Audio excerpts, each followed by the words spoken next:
How is it going, everybody? I am Donut. We are reacting to The Walking Dead Season 7, Episode 7. Sing Me a Song. That's probably going to be going back to Daryl, I guess. Sing me a song. If they still got him in the cage or not, I don't know if that's still happening. Otherwise, I don't know. I don't know what else. That's my guess. Let's get into it.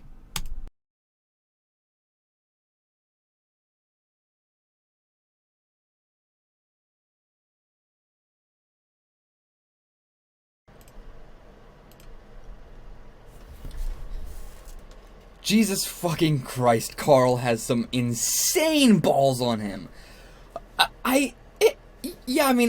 It's fully understandable why Negan is taking a shining to him. And even more understandable why, even after he took a shining to him, he was like, actually, maybe it's not a good idea to be taking a shining to him.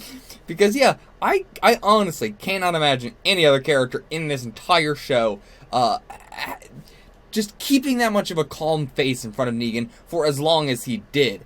And, even when he was sweating it out, even when he was being terrified and stuff, for the most part, he really kept it cool for this whole episode, which is insane. Like, and it is, because of the fact that the kids are growing up in this world, they are a lot more hardened to this sort of stuff, and they don't really have the idea, like, Carl's never going to get, like, tricked into this, like, society sort of thing that Negan's got set up, which is also why it's possible for Negan to rule over such a large amount of people and not have it fall apart, as, any large kingdom would if there's one central point of ruling. It's because, he's creating this society within that is ruling itself and keeping the hierarchy, going. So he doesn't really have to rule it himself most of the time. It's kind of self-fulfilling thing. And as long as he, makes somebody be an example every once in a while, then keeps everybody in check. And again, the zombies thing, a lot of these people are relatively weak, we would assume. It's a very Woodbury situation. Especially with the satellite place that we raided, like that place seemed like, yeah, these guys are not up to snuff, they're just, like, and they were a more, attack group, it seemed, they were not just like a cozy, where they are, where the main base is, which seems to be a bit more of a, home base where all the normies are, all the people who don't normally go out and fight, like the guy who's trying to escape with Dwight, or, those kind of people. Where was I saying? So yeah, Negan, changing his mind at the end and be like, oh, maybe I should kill Rick, maybe I should kill Carl. Yeah, I get why he would say that, because it makes a lot, it's understandable. How do I put this? With all the civilizations, you want to keep them around, because if they're dead, then they can't give you the stuff. But he doesn't need Rick or Carl to be alive to get him the stuff. The rest of the civilization has a thing, and he has seen that not all of the civilization not all of Alexandria agrees with Rick. So he's not like, oh, well, if I kill Rick, then the whole group would, self-destruct, basically, and I would get nothing. But he sees how nice the place is, too. He might be thinking, like, you know what? Fuck these people. It might be better just to take this place instead of taking what they have to give me. Because, yeah, he's been here before, but, like, coming back here at a time like this, the running water, the electricity, everything that's so nice, like the fact that he's out on the porch with the baby, even though Negan is not the kind of guy to enjoy that sort of stuff, it's still, desirable.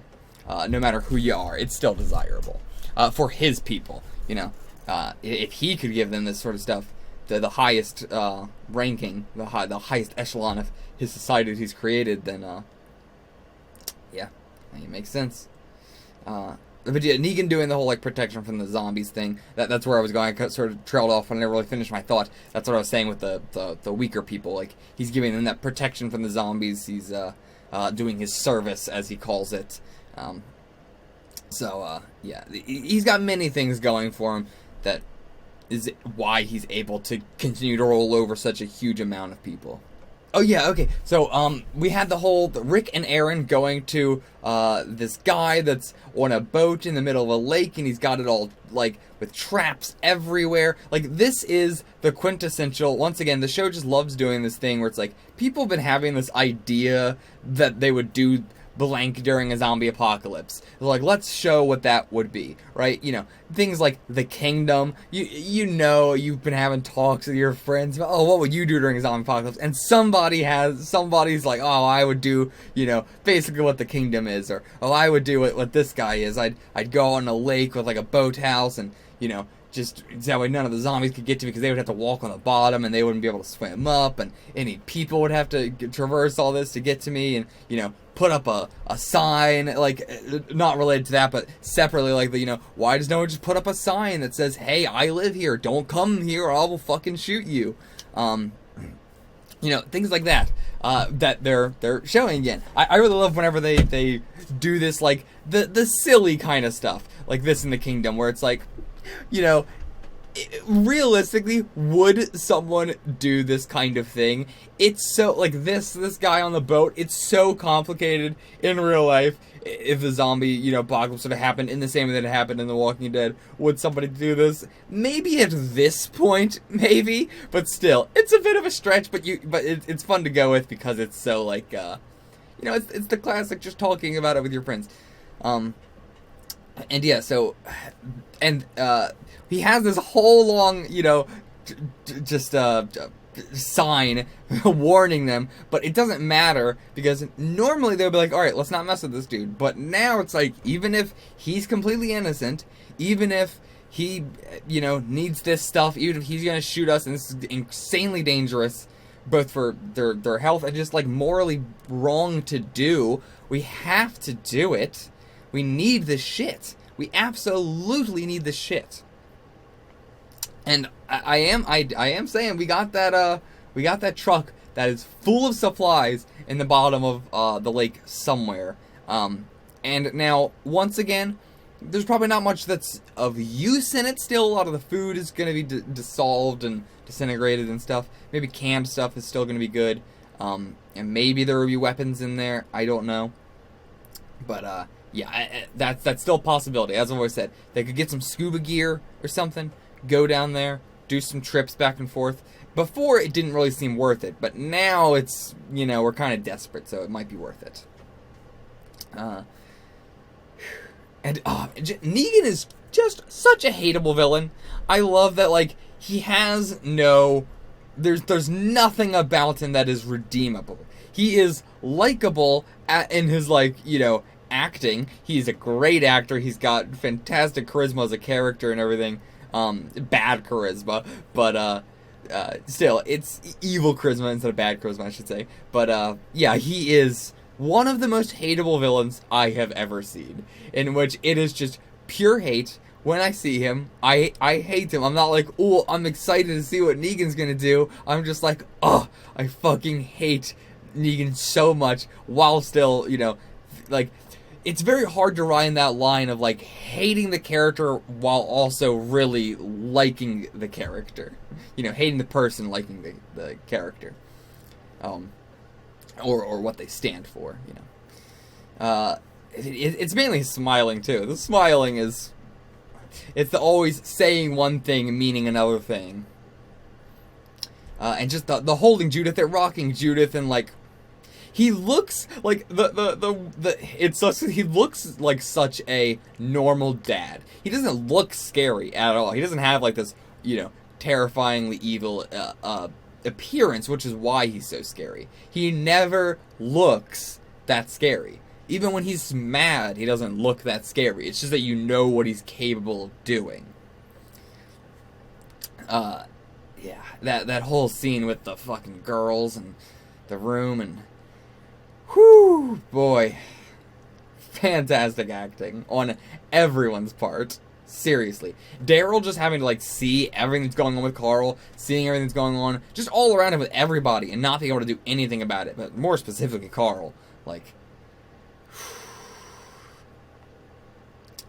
The talk with Spencer and Gabriel, yes, Spencer really needed to hear that, especially from a priest.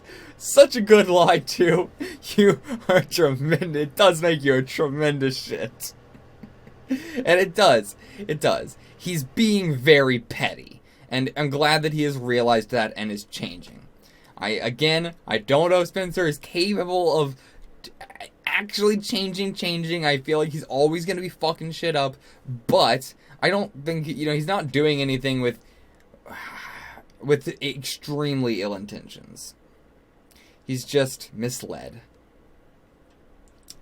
And Eugene, I don't think he had to listen to Rosita, man. He's done plenty. You don't need to be doing this shit. He has helped out in his own ways plenty of times.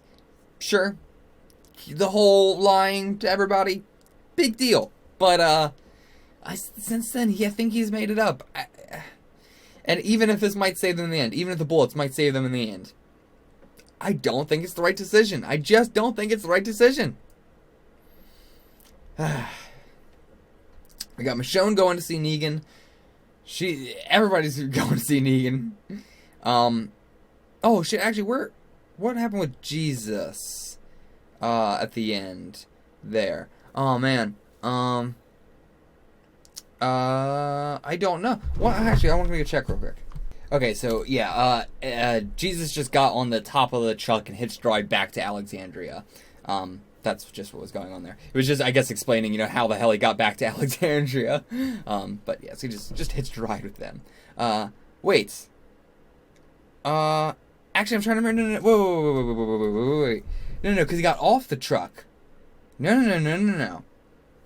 I just went and I just went to go check, and I remember seeing him on the I checked to see him on the roof of the truck, but then I just now remembered that no, he did get off the roof of the truck, and Daryl didn't see him up there.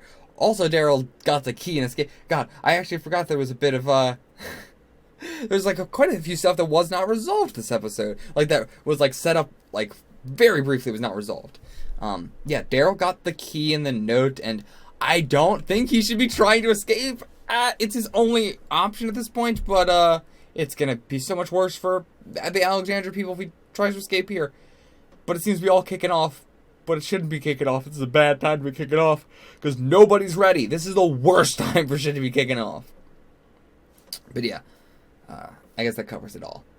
I'll see you guys for the next one. Until then, get the fuck out of here.